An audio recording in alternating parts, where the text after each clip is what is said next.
Guys এই হলো এইচডিডিপি pipe. এই যে বস্তা হলো মাল এখানে, তারপরে বস্তার মাল এই ঘরঘড়ি মেশিনে দিতে হবে।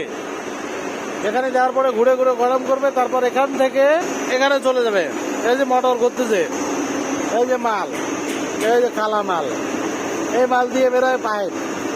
কিভাবে সেটা এখন আপনাদের দেখাচ্ছি। মোটর দিয়ে এদিকে যাবে, তারপর এটা হলো হিট গান, হিট হয়ে এদিকে আসবে। আসার পরে এই যে পাইপ বেরোচ্ছে, পাইপের যে কালারটা সেটা ওখান থেকে আসতেছে, ঠিক আছে। তারপরে এখানে পাইপটা ঢোকার পরে এদিকে ঠান্ডা হতে হতে হতে হতে হতে হতে হতে এদিকে আস্তে আস্তে মানে জল দিয়ে পুরোটা ঠান্ডা হবে পাইপটার ভিতরে। তারপরে দেখা গেল এই যে পাইপ বেরিয়ে আসতেছে, এই যেটা গাইস বুঝতে হবে, শোধন আছে, খাও সুতি নয়। তারপর এখানে জল দিয়ে দাঁড়িয়ে থাকবে, পাইপটা ঠান্ডা হতে হতে হতে হতে হতে হতে এদিকে আসবে। এদিকে আসার পরে এখানে নাম বসবে পাইপের উপরে, এই যে নাম বসতেছে, কত মিটার কি নাম, বাল সাল ইত্যাদি ইত্যাদি।